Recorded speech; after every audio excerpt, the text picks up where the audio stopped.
저희는 로마서를 읽어나가고 있습니다. 로마서를 읽으면서 우리는 흔히 위험한 진술이라고 하는 것들을 종종 대합니다. 무슨 말이냐면 바울이 로마 교회 성도들에게 편지를 하면서 위험할 수 있어 보이는 주장들을 한다는 거예요.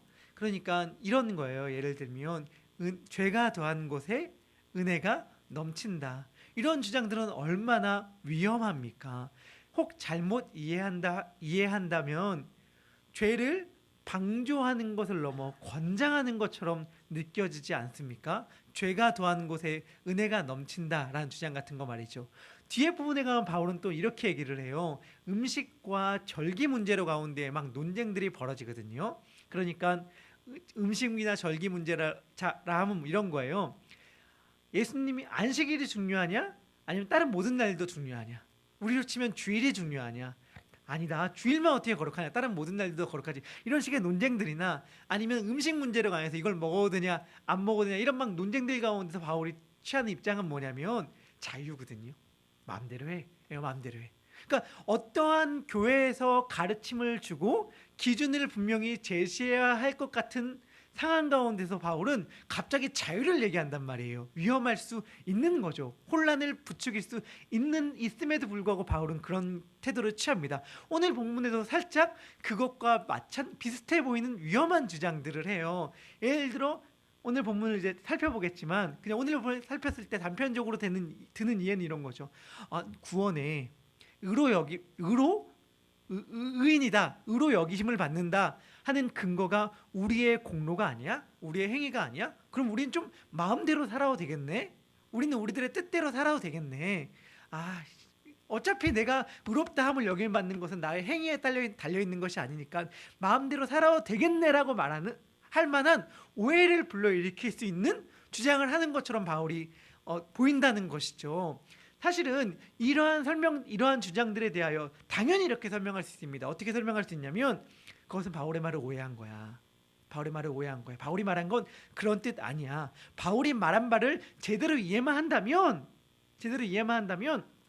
그런 마음대로 살아도 되겠네. 이제 내 행동 자유롭게 해도 되겠네. 하나님 눈치 안 보고 마음대로 죄 져도 되겠네. 라는 주장을 하지 않을 거야. 라는 설명 충분히 할 수 있습니다. 그리고 이 설명이 맞아요. 하지만 왜 굳이 그런 설명이 필요하죠? 굳이 그런 설명이 필요한 까닭은 뭐냐면 바울의 주장 가운데에서 이러한 오해의 가능성을 담고 있기 때문이에요. 즉 다시 표현하면 무조건 오해하는 사람이 잘못한 거야. 너가 잘못 이해했네 라고 말하기에는 조금 억울한 오해의 가능성을 잔뜩 담고 있는 말들을 바울이 한다는 것이죠. 왜 그럴까요? 왜 바울은 그러한 오해의 위험에도 불구하고 이러한 위험해 보이는 주장을 하는 것일까? 즉 의롭다함을 받는 것은 우리의 공로나 행위가 안 들어간다, 전혀 없다라고 하는 어찌 보면 위험해 보이는 주장을 하는 것일까 생각을 해보았는데요. 아마도 바울은 그 위험보다는 다른 위험이 더 크다고 느꼈던 것 같아요. 그것은 무엇이냐면 마치 우리들이 의롭다함을 받는데 우리들의 공로가 있다고 느끼는 경향에 대한 위험이 훨씬 더 크다고 느낀 거죠. 그리고 실제로 그것이 훨씬 더 큰 것 같습니다. 다시 말하면 이거예요. 율법의 행위에 대해서 여러 가지 말들이 많을 수 있습니다. 바울이 여기서 아브라함이 행위로 의롭다 하심을 얻었다라고 2절에서 이야기하는데 여기서 행위라는 것 그리고 로마서나 바울의 편지 가운데서 율법의 행위라는 것이 무슨 의미를 갖고 있을까에 대해서는 크게 두 가지 주장이 있어요. 하나는 무엇이냐면 율법을 열심히 준수하는 것. 또 하나는 뭐냐면 율법의 징표라고 해서 이방인들과 유대인들을 구분하는 것. 이 두 가지로 보는 두 가지로 해석을 하거든요. 그게 다시 말하면 율법을 열심히 준수함으로 말미암아 구원을 얻는 것이라고 보는 것을 율법의 행위라고 보기도 하고요. 또 하나는 이방인들과 유대인을 나누는 것. 대표적인 것은 음식법, 절기들일 텐데 이 음식법과 절기들을 율법의 행위로 보기도 해요. 그래서 유대인들의 특권의식을 지적한다고 보는 거죠. 나는 이방인들과 달라. 나는 율법을 받은 민족들이야. 나는 할례를 받은 민족들이야. 라고 구분되는 건데 이 두 개를 굳이 나눠 설명하는 것이 아니라 하나로 설명할 수도 있을 것 같은데 뭐냐면 나는 너희들과 다른 구별받은 민족이야. 나는 율법을 갖고 있어. 율법을 지켜. 라고 하는 특권의식. 그러함으로 말미암아 내가 구원을 받지 않은 자에 비해 조금이라도 무언가 나은 것 잘난 것이 있다고 생각하는 의식이 훨씬 더 위험하다고 바울은 봤던 것 같아요. 그런데 사실은 우리 모두의 삶 가운데서도 그러한 위험성을 저는 발견합니다. 저는 제 은사 목사님이 저에게 했던 말 가운데 기억에 남는 게 하나 있어요. 제가 지금도 많이 부족하지만 예전에는 제가 조금 뭔가 열심히 산다고 생각했습니다. 열심히 산다고 생각했어요. 뭔가 열심히 무언가 한다고 생각했고요. 하나님 앞에 나름대로 열심히 살려고 노력한다고 생각했어요. 지금 보니까 얼마나 그것이 다 착각이었는지 날마다 깨닫고 살아가고 있는데, 그러니까 또한 또 하나님 앞에 제 마음을 들을 때마다 무언가 잘난 게 있는 것처럼 보이는 제 모습이 하나님 앞에 얼마나 초라하고 부끄럽습니까? 그러니까 교만함이 참 나를 힘들게 한다라는 생각 때문에 제 은사 목사님께 목사님 저는 왜 교만할까요? 라고 한 교만 때문에 힘이 듭니다 라고 얘기를 하니까 그 목사님이 저에게 이런 말을 해준 적이 있어요. 난 참 문구야, 내가 너를 볼 때마다 신기하다. 내가 너를 아무리 봐도 교만할 거리가 없는데 너는 뭘 그렇게 교만하다고 이야기하니? 라고 말했을 때 제가 하나도 반박할 수가 없었고, 그 말이 정말 진리라는 걸 알아요. 그때도 고백하고 지금도 고백합니다만 아이러니한 건 교만한 거죠.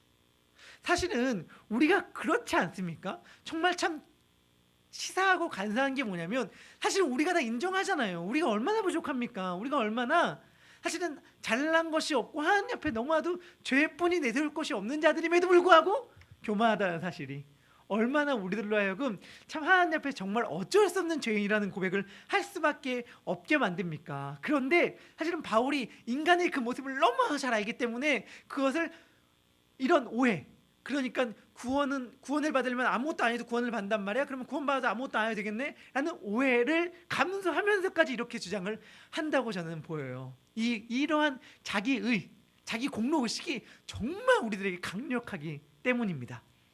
그럼 오늘 한번 본문을 살펴봤으면 좋겠는데요.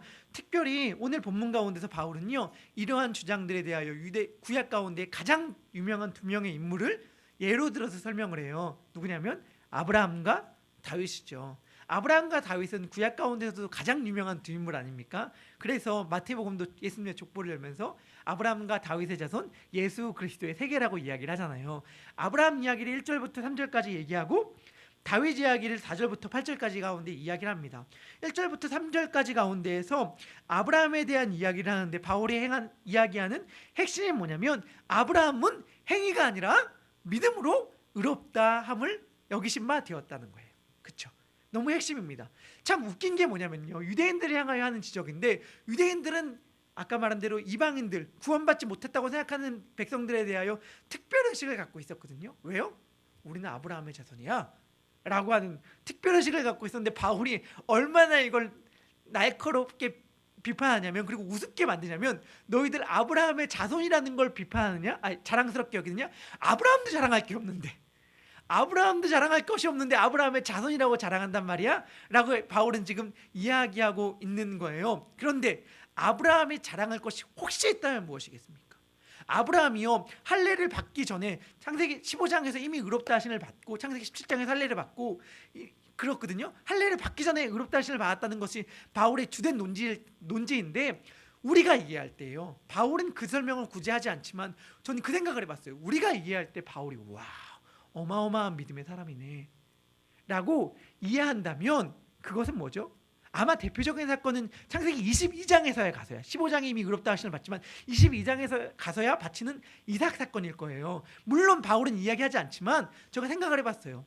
아브라함이 우리가 믿음의 사람이라고 이야기한 대표적인 사건이 이삭을 바치는 사건인데, 그 사건 보고 우리 감탄하지 않습니까? 놀라운 믿음이구나. 그런데 한번 생각해 보세요.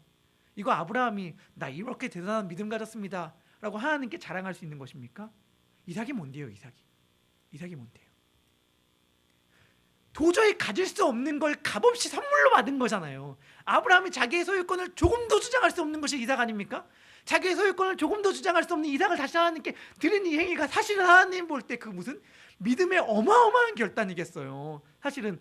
왜냐면 아브라함이 자기 것 내놓은 게 아니란 말이에요. 생각 한번 해보면은 그냥 하나님께서 값없이 선물로 주신 것인데, 그거 다시 하나님께 달라고 하실 때 아브라함이 내 것이에요 라고 이야기할 수 있는 것이 아니잖아요. 그런데 우리는 그것을 대단한 믿음의 행위로 보는데, 사실은 우리들의 일상의 한가운데 우리가 마치 대단한 믿음의 결단을 행동하는 것이 이러한 비슷한 것이 얼마나 많습니까? 사실은 다 아닙니까? 다 아닙니까? 그런데 이것이 어떻게 믿음의 행위고 이것으로 말미암아 우리가 하나님 앞에 의롭다함을 받을 수 있는 존재가 되었습니다라고 주장할 수 있게끔 만드는 것이겠냐고요. 이런 행위가.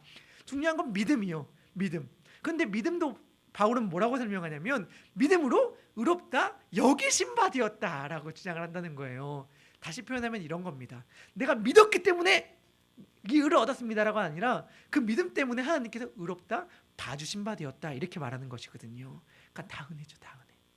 우리가 어마어마한 믿음의 사람이라고 생각하는, 특별히 우리랑 비교도 안 되는 유대인들이 아브라함을 훨씬 더 크게 생각했으니까 유대인들이 어마어마한 믿음의 사람이라고 생각했던 아브라함, 그리고 율법 준수의 사람, 당대 의인이라고 생각했던 아브라함도 사실은 그 행위가 아니라 믿음으로 은혜로 의롭다 하심을 얻은 자인데, 의로 여기심 바 된 사람인데, 너희들 아브라함도 그럴진데 아브라함의 후손이라고 자랑한다면 얼마나 그게 우스꽝스러운 모습이겠니? 너희는 사실은 너희가 구별된다고, 나는 구별돼 라고 말하는 이방 민족들과 하나도 차이가 없는 존재야 라고 지금 바울은 이야기하고 있는 거예요. 이것은 우리들에게 사실은 많은 시사점을 준다고 생각합니다. 많은 생각할 점을 준다고 생각해요. 한번 다윗의 말씀을 계속해서 읽어나가면서 좀 더 고민해봤으면 좋겠는데요. 4절부터 8절까지는 다윗의 시편의 고백을 통하여, 시편 32편의 고백을 통하여 바울이 계속해서 설명을 해나가고 있습니다. 일하는 자는 만약 그 삭스를 받으면 그것이 당연한 보수일 것입니다. 그렇지만 일하지 않는 사람이 그것을 받으면 은혜일 것이죠. 바울의 고백을 이야기하면서 다윗의 고백을 인용하면서 바울은 이렇게 설명해요. 일을 아니할지라도 경건하지 아니한 자를 의롭다 여기시는 이를 믿는 자에게는 그의 믿음을 의로 여긴다. 그러니까 사실은 이 말이 얼마나 뭔가 좀 안 맞는 것 같아요. 이런 거죠. 경건하지 아니한 자를 의롭다 여기심 받는, 의롭다고 하신다.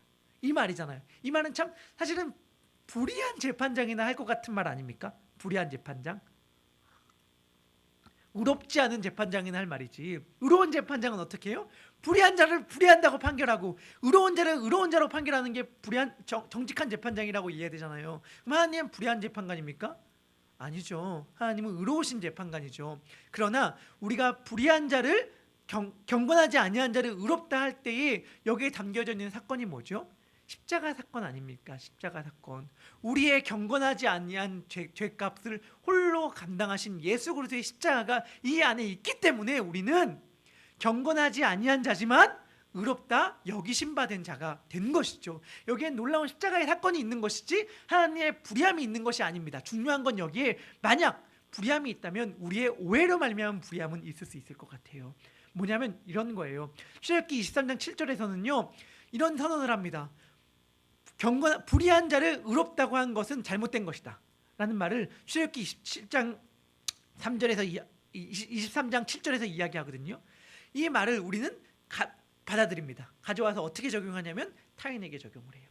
그리고 오늘 본문의 로마서의 말씀은 우리 자신에게 적용을 하죠. 우리는 은혜로 말미암아 구원을 받은 자라고 생각을 하고 우리의 불의함에도 말미암아 구원해 주신 하나님의 은혜를 찬양합니다. 우리들의 삶을 바라봐서는. 그렇지만 우리들의 시선이 타인을 향할 때는 어떻게 적용이 되냐면, 아니 어떻게 저렇게 불의한 자를 하나님께 내둔단 말이야. 아니면 어떻게 하나님께서 구원해 주셨음에도 불구하고 그 구원의 은혜를 잊은 채 살아갈 수가 있지? 어떻게 저렇게 신앙생활할 수 있지? 어떻게 저렇게 하나님 앞에 부정직하게 살아갈 수 있지라고 생각하는 마음들이 우리 가운데 있음을 바라봐요. 저는 이 로마서 4장 4절부터 8절까지의 말씀을 보면서 예수님께서 마태복음 20장에서 이야기하신 포도원의 비유를 떠올렸습니다. 포도원의 비유가 뭐죠? 주인이 나가서 품꾼을 부르는데 다 다른 시간대에 불러요. 아침 일찍 부르기도 하고요, 낮에 부르기도 하고, 오후에 부르기도 하고, 저녁 때 부르기도 해요. 하지만 맨 마지막에 그들에게 값을 결산할 때는 어떻게 하죠? 똑같이 주잖아요. 그러니까 대뜸 화를 내죠. 대뜸 화를 내요. 처음부터 일하는 사람들, 우리는 하루 종일 수고했는데 1시간만 일한 사람이랑 어떻게 똑같이 취급합니까? 하나님이 오히려 그 말을 한 하루 종일 수고한 사람을 꾸짖죠. 내 것을 가지고 내 맘대로 할 것이 아니냐. 사실은 그 자는 누구죠? 주인이 부르지 않았으면 하루 종일 아무것도 벌이를 갖지 못했던 사람인데도 불구하고 다른 사람을 바라보면서 자기가 처음에 어떠한지를 잊고 그러한 불평을 하는 것 아닙니까? 우리가 얼마나 그러한 어리석음들을 많이 범합니까? 우리가 아무 공로 없이 오직 은혜로 죄악된 가운데서 예수 그리스도의 십자가로 말미암아 구원을 얻었음에도 불구하고, 그래서 우리는 그 감격에, 처음엔 그 감격에 감사하여 하나님의 주의 일들을 하기 시작하고 그 감격에 감사하여서 여러 가지 봉사의 직분들을 감당하기 시작하는데, 어느 순간 그것이 우리들의 공로가 됨으로 말미암아, 그것이 우리들의 의가 됨으로 말미암아, 우리들의 예배가, 우리들의 기도가, 우리들의 헌신이 우리들의 의가 됨으로 말미암아, 처음엔 아니었을지 모르지만 의가 됨으로 말미암아 그렇게 하지 못하는 자들을 향하여 우리가 얼마나 나는 구별된 자의 시선을 가지고 타인을 바라보는 경향들이 있습니까? 사실은 우리는 다 죄악된 자임에도 불구하고 다른 사람들을 바라보면서 처음의 모습을 잊은 채로, 아니 저 사람은 어떻게 하나님의 사랑을 모른 채 저렇게 마음대로 행동할 수가 있지?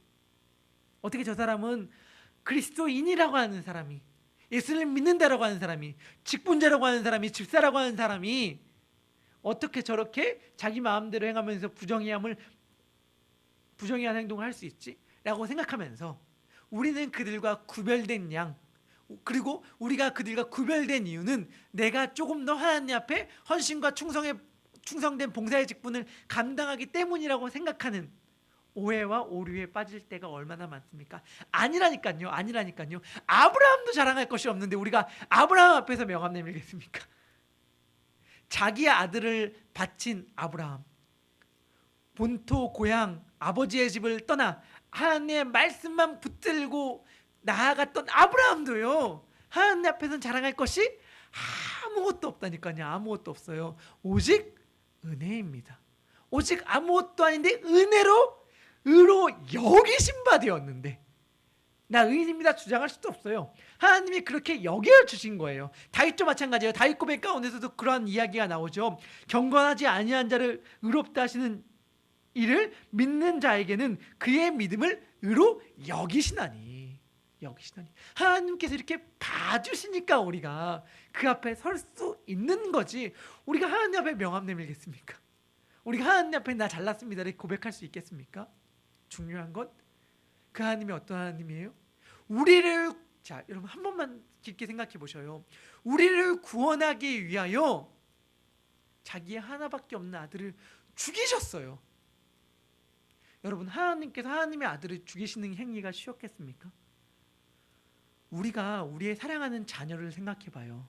어마어마하게 사랑하잖아요. 어마어마하게. 자녀가 죽는 걸 보느니, 자녀가 아픈 걸 보느니 차라리 내가 죽고 내가 아픈 게 낫잖아요. 그런데 하나님은 사랑 그 자체이신 분이거든요. 사랑 그 자체. 내가 자녀를 사랑하는 것보다 삼위일체 하나님 간의 사랑이 비교할 수 없이 더 크다고요. 비교할 수도 없이. 우리의 자녀를 향한 그 사랑과도 비교할 수 없이 충만한 사랑으로 사랑했던 그 삼위 하나님이 자기 하나밖에 없는 아들을 죽이셨어요. 왜요? 우리를 구원하기 위해서. 그런데 우리가 그 앞에서 내가 구원을 받는데 나의 노력이 있었지요. 내가 구원을 받는데 나의 행위 있었지요. 나 좀 잘했지요. 라고 이야기한다는 것이 얼마나 건방진 행위인지 한 번만 생각해 보면 알 수 있지 않겠습니까? 우리를 구원하기 위해 자기 아들을 주시니 앞에서 우리의 공로를 주장하는 것이 얼마나 건방진 행동입니까? 근데 우리가 그거를 가끔씩 한다니까요. 어떻게 해요? 다른 사람과 우리를 구분하면서요. 그 사람도 오직 은혜로 구원을 받았고 우리도 오직 은혜로 구원을 받았는데 그 안에서 무슨 구별이 있고 그 안에서 무슨 차별이 있겠습니까? 그런데 우리는 얼마나 간사합니까? 바울은 9절부터 12절 가운데에서 이제 이렇게 결론적으로 선언을 합니다. 이 복이 할례자에게나 무할례자에게도냐? 무릇 우리가 말하기를 아브라함에게는 그의 믿음이 의로 여겨졌다 함이로다 라고 얘기하면서 아브라함의 뒤를 따르는 우리 모두에게도 할례자에게나 무할례자에게나 구별 없이 이 은혜가 임한다. 사실은요, 그 전에 바울은 어떠한 작업을 했냐면 유대인이나 헬라인이나 다 죄 아래 있다고 로마서 3장 9절에서 이미 선언을 했거든요. 유대인들도 그 아래에서 자유할 수 없고 벗어날 수 없습니다. 이방인들도 그 안에서 자유할 수 없고 벗어날 수 없습니다. 모든 사람들이 다 죄 가운데에서 죽음을 선고받은 자였어요. 그런데 이 복이 우리들에게 임하였습니다. 예수 그리스도로 말미암아 하나님께서 경건하지 아니한 자를 의로 여기신 바 되는 은혜가 우리 가운데 임했단 말이에요. 할례자에게요? 할례자에게만요? 아니에요.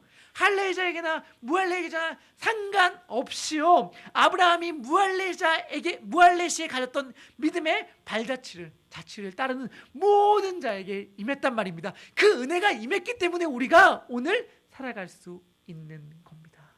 그런데 우리는 사실은 이 은혜의 수혜자임에도 불구하고 우리에게 임한 은혜는 타인에게는 임하지 않은 것처럼 행동하고 살아갈 때가 얼마나 많은지요. 한번 돌이켜 봤으면 좋겠어요. 우리 안에 사실은 이러한 구별과 차별이 없는가? 우리에게 하나님의 은혜가 임했다면요, 그에게도 하나님의 은혜가 임할 수 있고, 우리에게 예수 그리스도가 필요한 것, 우리가 예수 그리스도의 은혜로 구원을 받은 것처럼 그도 역시 예수 그리스도의 은혜로 구원을 받았습니다.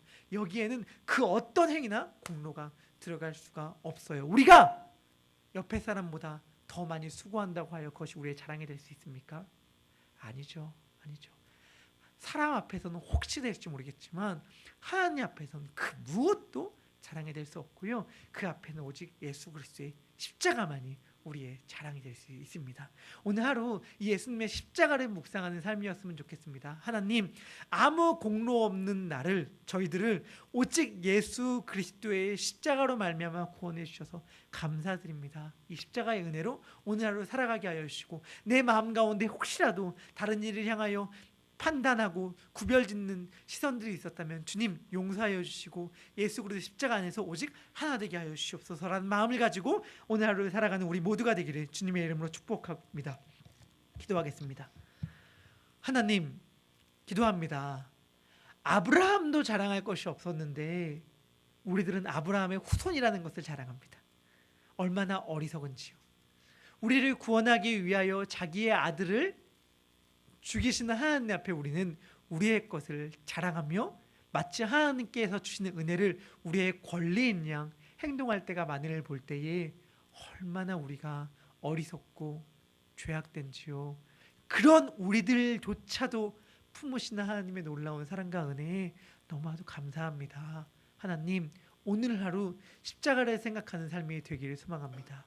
오늘 하루 나를 살리신 그 십자가가 다른 이도 살리셨다는 것을 고백하면서 진심으로 이 예수 그리스도의 마음, 하나님의 마음을 알고 하나님의 은혜를 받은 자, 하나님께 의로 여기심을 받은 자의 삶을 살아가는 우리 모두가 되게 하여 주시옵소서. 하나님께서 오늘 하루 우리들의 삶을 그렇게 이끌 줄 믿고 감사드립니다. 예수님의 이름으로 기도합니다. 아멘. 하늘에 계신 우리 아버지여,